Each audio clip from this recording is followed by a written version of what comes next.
Adapun tujuan dari percobaan ini, yang pertama, mendapatkan gambaran tentang berbagai organ dalam tubuh, sistem-sistem fisiologi, organ-organ dalam sistem, dan letak serta posisi yang sering digunakan dalam anatomi. Yang kedua, mengenal struktur dan fungsi unit tubuh terkecil seperti sel.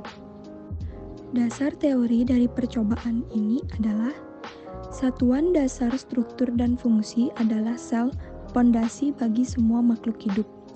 Sel adalah unit terkecil yang masih menjalankan proses yang berhubungan dengan kehidupan. Penyusun organ adalah beberapa jenis jaringan yang terorganisir dan saling berkaitan satu sama lain. Sistem organ adalah gabungan dari berbagai organ yang melaksanakan satu fungsi dalam koordinasi tertentu. Anatomi adalah ilmu yang mempelajari susunan atau struktur dari tubuh manusia dan hubungan antara bagian yang satu dengan bagian-bagian yang lainnya. Anatomi juga mempunyai pengertian urai dari tubuh. Fisiologi adalah ilmu yang mempelajari fungsi dari tubuh manusia dalam keadaan normal. Macam-macam sistem organ pada manusia. Yang pertama, sistem ekskresi, kedua, sistem pernapasan, 3. Sistem pencernaan, 4. Sistem peredaran darah atau kardiovaskular, 5. Sistem reproduksi, 6. Sistem otot, 7. Sistem saraf, 8. Sistem endokrin, 9. Sistem rangka, dan yang terakhir sistem peliput. Adapun bahan yang digunakan dalam percobaan ini, yang pertama tikus putih jantan atau betina, yang kedua anestetik atau uritin eter atau kloroform, yang ketiga preparat awetan sel, yang keempat garam NaCl, dan yang terakhir glukosa. Prosedur percobaan. Rongga-rongga tubuh. Identifikasi kelima rongga tubuh manusia pada gambar. Kemudian dari model anatomi yang tersedia, identifikasi organ-organ yang terdapat dalam rongga. Daerah-daerah tubuh. Lokasikan ke-9 daerah tubuh pada gambar: epigatrik, umbilikal, hipogastrik atau pubik, hipokondriak kiri, hipokondriak kanan, lumbar atau lateral kiri, lumbar atau lateral kanan, inguinal atau iliak kiri, dan inguinal atau iliak kanan. Terminologi tubuh. Pada gambar 1.3, namai penampang-penampang tubuh. Dari gambar 1.4, tentukan arah anak-anak panah dengan menggunakan istilah berikut: anterior atau ventral, posterior atau dorsal, superior, inferior, medial atau mesial, lateral, eksternal, internal, proksimal, dan distal. Anatomi topografika atau tikus. 1. Korbankan seekor tikus putih jantan atau betina dengan cara membiusnya dengan takaran berlebihan suatu anestik atau eter, kloroform atau uritan. 2. Menggunakan gunting bedah, buat guntingan mid-sagittal dalam kulit sepanjang daerah abdomen dan toraks. Amati bagaimana letak kulit pada tubuh tikus. 3. Gunting kulit secara lateral pada bagian anterior dan posterior dari torehan mid-sagittal sehingga seluruh otot torso dipamerkan. 4. Tusuk ujung gunting hati-hati ke dalam otot abdomen inferior dan buatkan torehan sepanjang rongga abdomen. 5. Buat torehan lateral separuhnya untuk memamerkan organ dalam. 6. Buat sketsa dan identifikasi bagian-bagian minimal, temukan bagian berikut: kelenjar saliva, trakea, esofagus, atrium kanan, paru-paru kanan, paru-paru kiri, hati, limpa, laring, kelenjar tiroid, kelenjar timus, atrium kiri, ventrikel, diafragma, lambung, dan usus kecil. Hasil dan pembahasan. Rongga tengkorak. Yang terdapat dalam rongga tengkorak adalah tulang depan, tulang parietal, tulang temporal, tulang occipital, tulang sphenoid, tulang ethmoid, tulang pipi, tulang rahang atas, tulang lakrimal, tulang hidung, tulang rahang bawah, tulang palatina. Rongga tengkorak terlibat dalam sistem rangka manusia. Rongga tulang belakang. Tulang belakang terdiri atas 3 bagian yaitu leher, tulang servikal, punggung atas dan tengah, tulang torikal, dan punggung bawah, tulang lumbal. Organ yang terdapat di rongga tulang belakang yaitu bersisi bumbung saraf atau spinal cord. Rongga tulang belakang terlibat dalam sistem saraf. Tulang belakang berfungsi untuk menyangga kepala, bahu, dan tubuh kita, dan juga memberikan kelenturan untuk menekuk dan memutar leher dan punggung kita. Ia juga melindungi korda spina kita. Korda spina mengeluarkan sinyal saraf dan otak ke darah tujuan seperti anggota gerak dan berbagai macam organ tubuh. Rongga dada. Rongga dada adalah ruang dari tubuh vertebrata yang dilindungi oleh dinding dada, tulang rusuk dan kulit terkait, otot, dan fasia. Rongga dada melindungi banyak organ yang vital bagi fungsi tubuh seperti jantung dan paru-paru. Rongga dada terlibat dalam sistem pernafasan dan sistem peredaran darah. Rongga perut.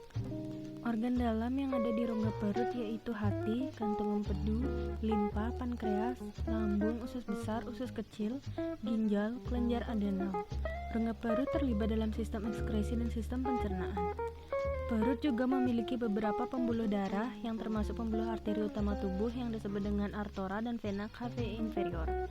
Bagian muka perut dilindungi oleh fasia, lapisan jaringan tipis namun keras yang terletak tepat di bawah otot perut dan kulit, dan sedangkan bagian belakang perut dilindungi oleh tulang dan otot punggung. Rongga panggul.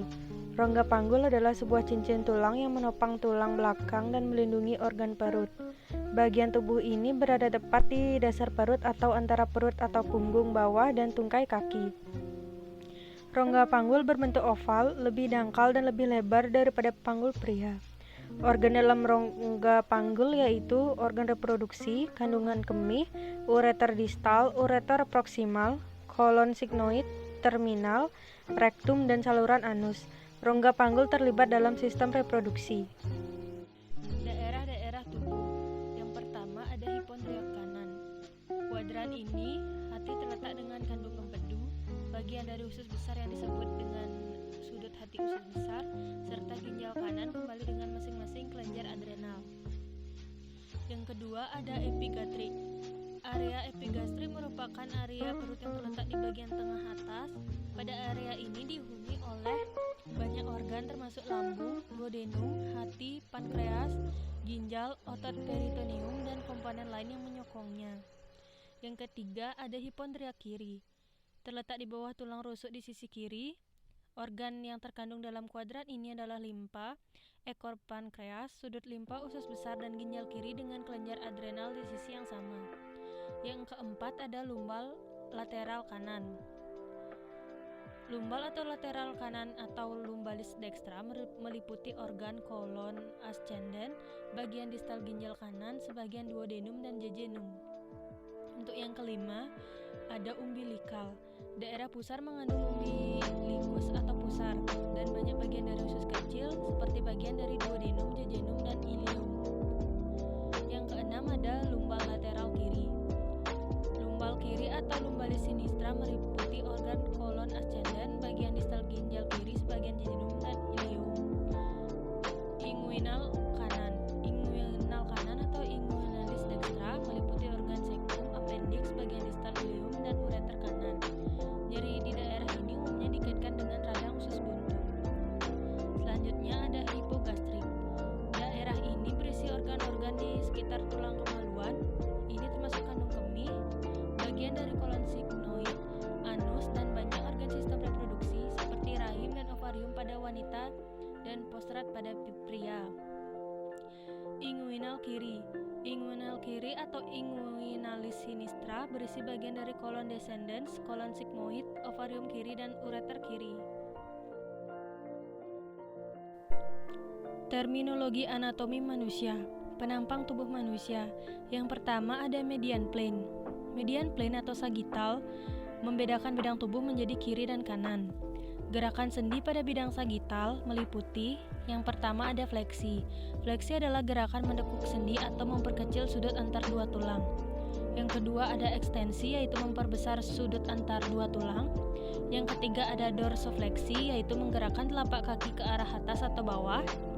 Yang terakhir ada plantar fleksi, yaitu kebalikan dari dorsifleksi, menggerakkan telapak kaki ke bawah atau ke belakang. Yang kedua ada coronal plane atau frontal. Ini membedakan bidang tubuh menjadi depan atau anterior dan belakang atau posterior. Gerakan sendi pada bidang frontal meliputi aduksi, yaitu menggerakkan anggota gerak mendekati bagian tengah tubuh atau lateral. Yang kedua ada abduksi, yaitu menggerakkan anggota gerak menjauhi bagian tengah tubuh. Yang ketiga elevasi, yaitu menggerakkan tulang belikat ke atas. Yang keempat ada depresi, yaitu menggerakkan tulang belikat ke bawah. Yang kelima ada inversi, yaitu menggerakkan sendi kaki ke arah dalam. Yang keenam ada eversi, menggerakkan sendi ke arah luar. Yang ketujuh ada protraksi, yaitu menggerakkan tulang belikat ke depan menjauhi tubuh. Dan yang terakhir ada retraksi, yaitu menggerakkan tulang belikat ke belakang mendekati tubuh. Transversal plane. Transversal membedakan bidang tubuh menjadi atas atau superior dan bawah atau inferior. Gerak sendi pada bidang transversal yaitu yang pertama ada rotasi. Menggerakkan sendi dengan cara memutar pada sumbu vertikal tulang. Gerak rotasi dapat bergerak ke dalam atau internal maupun keluar atau eksternal. Yang kedua yaitu pronasi. Memutar lengan sehingga telapak tangan menghadap posterior atau ke belakang ketika tangan diluruskan. Dan yang ketiga ada supinasi. Memutar lengan sehingga telapak tangan menghadap anterior atau ke depan ketika tangan diluruskan. Posisi anatomi manusia. Yang pertama ada medial dan lateral. Medial merupakan istilah yang digunakan untuk struktur yang lebih dekat dari midline. Lateral merupakan istilah yang digunakan untuk struktur yang lebih jauh dari midline. Contohnya, mata terletak lateral dari hidung, hidung terletak medial dari telinga. Yang kedua ada anterior dan posterior. Anterior atau ventral merujuk kepada depan, dan posterior atau dorsal merujuk kepada belakang. Contohnya, jantung terletak posterior dari sternum, begitupun sebaliknya, sternum terletak anterior dari jantung. Yang ketiga ada superior dan inferior. Superior berarti lebih tinggi, sedangkan inferior berarti lebih rendah. Contoh, sendi shoulder terletak superior dibandingkan sendi elbow. Appendix terletak inferior dibandingkan colon transversa. Dan yang terakhir ada proximal dan distal. Istilah ini mendeskripsikan posisi struktur dengan referensi terhadap asalnya. Proximal berarti lebih dekat dari asalnya, sedangkan distal berarti lebih jauh. Contohnya, sendi Wirtz lebih distal dari sendi-sendi elbow.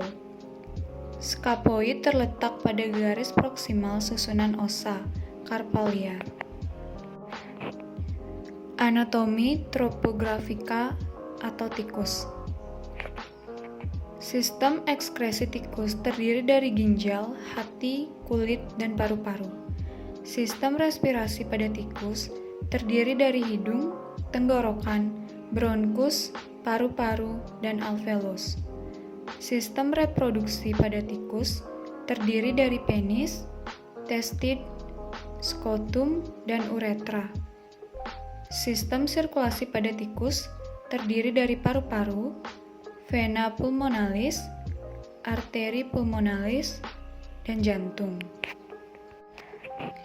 Kesimpulan, struktur dan letak organ mamalia dalam percobaan ini, tikus dan manusia mempunyai kemiripan walaupun tidak sama persis, sehingga untuk mempelajari anatomi dan organisasi tubuh manusia dapat digunakan tikus sebagai hewan percobaannya.